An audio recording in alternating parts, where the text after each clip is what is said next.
This adventurous story begins by showing a few priests who used to hunt down and kill rogue vampires. Just like that, all those priests were entering a cave in search of vampires. But little did they know that the vampires had already set a trap for them. Suddenly, some dangerous vampires caught hold of one priest and started dragging and killing him. The other priests rushed to help, but by then it was already too late. All the priests began fleeing to save their lives. Now we are shown a flashback in the form of a story, where once upon a time, humans and vampires used to live together on Earth. But after a certain point, the vampires started attacking humans. In fact, they wanted only vampires to rule the Earth. All the humans rose up against them for their protection, forming groups and fighting back. However, because of the vampires' immense powers, they managed to infect many humans and turn them into vampires too. To rid the world of vampires, many priests came together and decided that to keep all humans safe, they needed to build a large church. They did exactly that and constructed tall, strong walls around the church so that no vampire could enter. Among those priests, there were a few warriors who were exceptionally skilled at fighting vampires. They possessed every fighting technique needed to kill any vampire they faced. This group of great warriors captured several vampires and locked them inside a large, cursed house. Since then, those dangerous vampires remained trapped inside, and humans could roam freely again, which meant the reign of vampires on Earth had finally ended. Now we're shown a house in a desolate area where a family lived, a girl named Lucy and her mom and dad. One day, after staying outside for many hours, Lucy returned home. Her father asked her where she had been. Lucy replied that she had gone to the city to meet someone. Her father got very angry at this because going to the city was dangerous. A disagreement broke out between the two, but Lucy's mother calmed her husband down and reminded both of them about proper table manners. The three of them sat down for dinner. Suddenly, the ground began to shake, as if an earthquake was occurring. When Lucy's father stepped outside to check, he saw a swarm of vampires running toward their house. To protect Lucy, her mother and father locked her inside the basement. Before Lucy could fully understand what was happening, the vampires broke into the house and attacked her parents. Terrified, Lucy remained hidden in the basement, unable to do anything to save them. Eventually, the vampires opened the basement door and took Lucy with them as well. Now, the entire family was in the clutches of the vampires.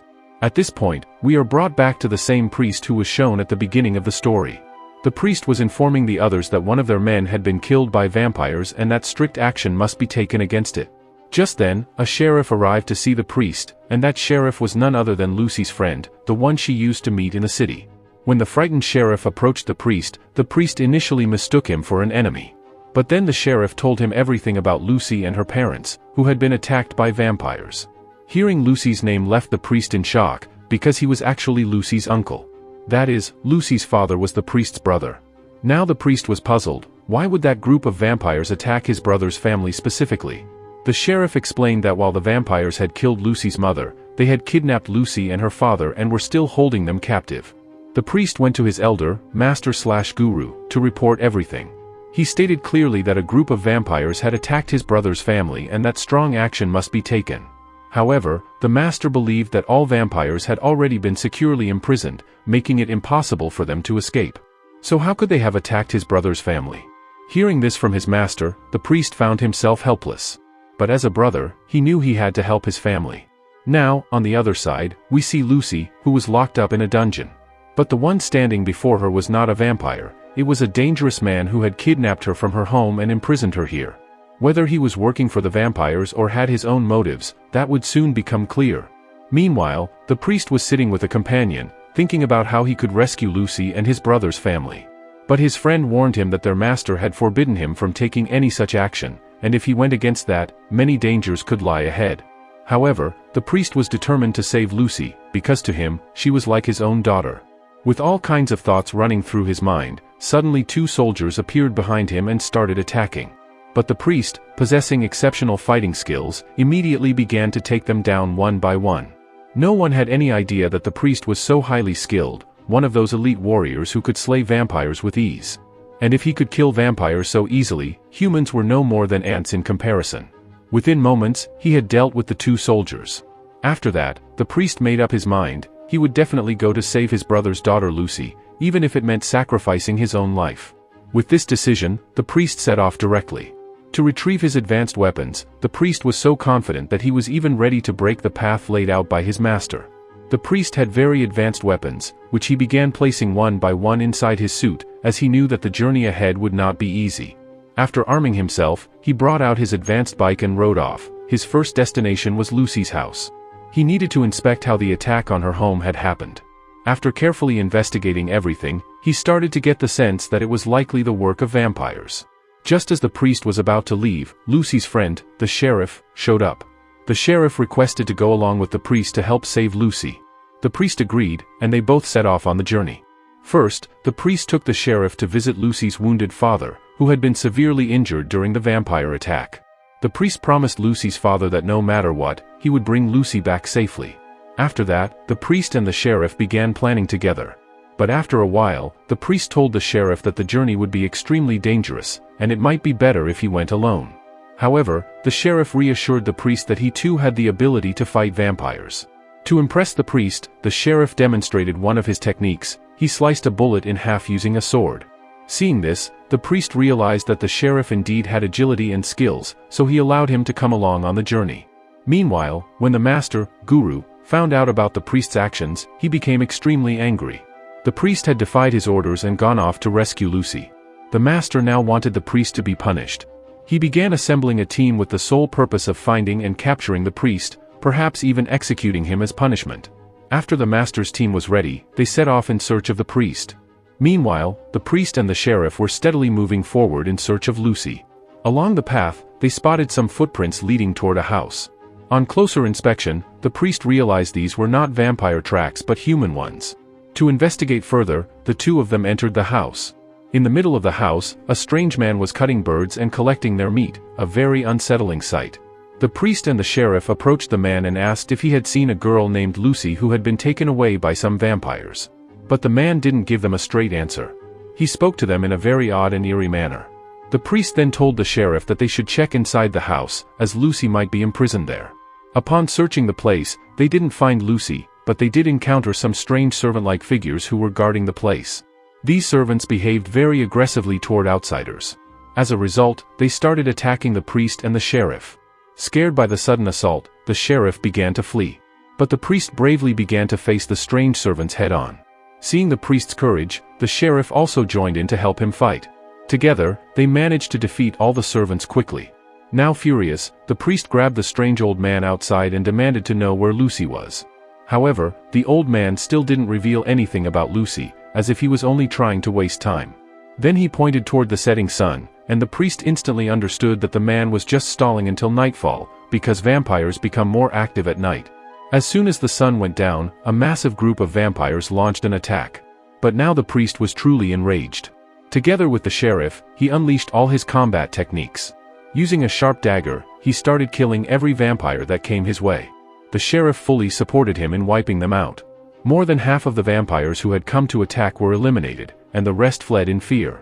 The priest once again grabbed the old man and aggressively demanded Lucy's location. Finally, the old man began to speak and revealed that the vampires had taken Lucy in the westward direction.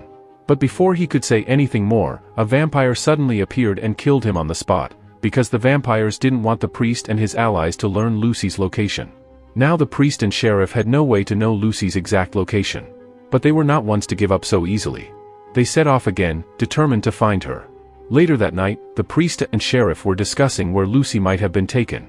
The priest pulled out a map and began checking the western direction for any landmarks. He found a place, a very dangerous one, where, years ago, a massive war had taken place between humans and vampires. They realized they might have to face extremely deadly vampires there. Still, they were ready to risk their lives to save Lucy. Without any hesitation, they set off toward that location. Upon reaching the area, the sheriff asked a local man if a girl named Lucy had been brought there. Hearing Lucy's name, the man was visibly shocked, but pretended not to know anything and acted clueless in front of the sheriff. After the priest and sheriff left, the man went to report to his boss, a figure named Blackhead. It was revealed that Blackhead was once a priest himself, but had since been turned into a vampire. And now, it was revealed that Lucy had been kidnapped by none other than Blackhead himself. When the unknown man informed his boss, Blackhead, that two men had come asking about Lucy, Blackhead got angry and scolded him, saying, "Don't call me over such petty matters." In his rage, Blackhead bit his own man, turning him into a vampire as well. Meanwhile, the priest and sheriff were still searching the area and eventually reached a cave, where they suspected Lucy might be hidden.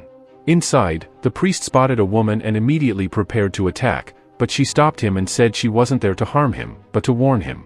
The priest paused. The woman introduced herself as Kaya, who was also a priest, one of his former comrades. Kaya then revealed a secret: their master had formed a team to hunt and kill the priest for disobeying orders. Kaya had originally been part of that team, but after seeing how the priest and sheriff were on a righteous mission to save Lucy, she decided to help them instead. So, Kaya joined the priest's group. Just then, several dangerous vampires stormed into the cave and attacked. But the priest, Kaya, and the sheriff fought together, using their combat techniques to successfully defeat them. When the three of them came out of the cave, they received disturbing news: a nearby village had been attacked by a large group of vampires.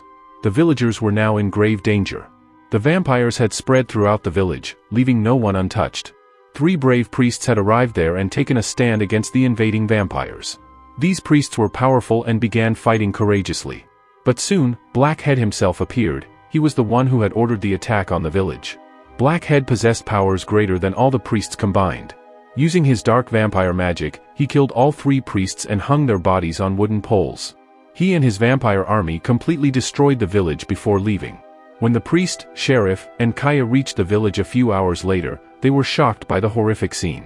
The vampires had massacred the entire village. The priest stood there, feeling utterly helpless, wondering how many more lives would be lost in his quest to save Lucy. He, Kaya, and the sheriff began discussing where the vampires might have come from. After a lot of investigation, they found a clue: it was likely the vampires had arrived by train. Since vampires cannot survive in daylight, they would have needed shelter to travel, and a train was the perfect hiding place. To pursue them, the priest and his allies began forging new weapons, knowing they'd need more advanced gear to fight the growing vampire horde. Meanwhile, we return to Lucy, who was now face to face with Blackhead, and he was talking to her about many things. Blackhead knew very well that by kidnapping Lucy, he had done something strategically brilliant. Through her, he could blackmail the priest and even start a rebellion against all of humanity. Now, Blackhead began telling Lucy a story. He said that years ago, humans believed that vampires had no soul, but he was determined to prove that vampires are more deserving than humans to live on Earth. He claimed that vampires, too, possess a soul, something humans never acknowledged. Blackhead's plan was to bite and convert every human into a vampire, creating a massive army of his own. He also knew that the priest would definitely come to rescue Lucy with his allies, and if he could convert the priest into a vampire as well, it would greatly benefit his cause. Meanwhile, the priest and his team were preparing for the upcoming battle. But Lucy's friend, the sheriff, seemed very disturbed. He was terrified at the thought that maybe the vampires had already bitten Lucy and turned her into one of them. If that were true, he would never be able to forgive himself. But Kaya tried to reassure the sheriff, saying they shouldn't think that way just yet. Their focus should be on stopping the vampires and saving the rest of the world. The next day, after finalizing their plan, the priest, Kaya, and the sheriff arrived in a desert area, a location where the vampire train was expected to pass through. But suddenly, Lucy's friend, the sheriff, pointed a gun at the priest and said, "Even if Lucy has been turned into a vampire, no one will harm her. If anyone tries, I'll kill them." The priest understood that the sheriff was acting out of fear and emotion for Lucy. But then, the priest revealed a huge secret: Lucy was not just his niece, she was his biological daughter. He had hidden this truth all along to keep her safe. But never in his worst nightmares did he imagine such danger would come for her. Hearing this, the sheriff relaxed a little, and now the 3 of them headed directly to the train, which was transporting captured vampires elsewhere. Kaya and the sheriff began planting bombs around the train to destroy it and kill all the vampires inside. After all the bombs were set, the priest climbed onto the roof of the train. And there, waiting for him, was none other than Blackhead. Blackhead looked at the priest and said, "I was waiting for you. Now I'll bite you and turn you into a vampire too." And here comes a major revelation: Blackhead was the same vampire from the beginning of the story, the one who had attacked and killed a priest with his group. He had been orchestrating everything since then. All the vampires had once viciously attacked Blackhead, but later, their leader decided to use him for their benefit. They transferred all the vampires' powers into Blackhead's body, making him possess the combined strength of both priests and vampires. As a result, Blackhead became immensely powerful. A fierce battle now began on top of the train between the priest and Blackhead. The priest was fighting with all his might, but Blackhead had twice the power, and he kept hurling the priest away with powerful blows. None of the priest's fighting techniques were working. Blackhead was heavily damaging him, causing his strength to drop significantly. Meanwhile, several of Blackhead's servants had also arrived at the train and were attacking the others. Inside the train, Lucy was being held captive by those very servants. Kaya and the sheriff managed to reach inside the train to save Lucy, but Blackhead arrived just in time and took Lucy with him. Kaya and the sheriff were unable to stop him, as Blackhead's powers far outmatched theirs. Now Blackhead had climbed to the top of the train with Lucy, intending to bite her and turn her into a powerful vampire like himself. Just as he was about to bite Lucy, the priest suddenly struck Blackhead's neck from behind using a cross-shaped weapon, causing Blackhead to lose his balance. Lucy began to fall off the train, but the priest quickly reached out and grabbed her with one hand. But Blackhead was still alive and was now trying to pull both of them down. It looked like Lucy and the priest would fall under the train and die.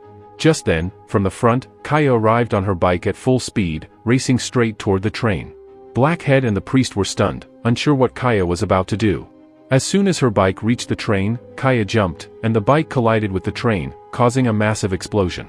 At the last moment, the priest jumped away from the train with Lucy, landing safely far from the blast. Blackhead wasn't so lucky, he burned in the explosion and died. All the vampires who were inside the train were also killed in the blast. Debris from the train scattered everywhere. The priest and his allies had finally rescued Lucy from the dangerous vampires. Their mission was a complete success. The sheriff was overjoyed to see his dear friend Lucy safe, and maybe, deep down, he even had feelings for her. Afterward, the priest brought a severed vampire head to the place where the master, Guru, and his servants were gathered. He threw the head in front of the master and declared, "I've just fought an army of vampires, and yet you keep misleading everyone by saying that vampires no longer exist in our world. I completely disagree with this." But the master still insisted that vampires had been wiped out from Earth. That's when the priest responded firmly, "I can no longer stay with you. I'm going on a new mission, to wipe out all vampires from the planet." Because of everything that had happened, the master's own servants began to lose faith in him. The priest then rode his bike to Kaya, and said, "We need to form a new team together, one that will destroy all vampires." Kaya agreed to join his team, and together they set off on their next adventurous journey. And with that, our story comes to an end.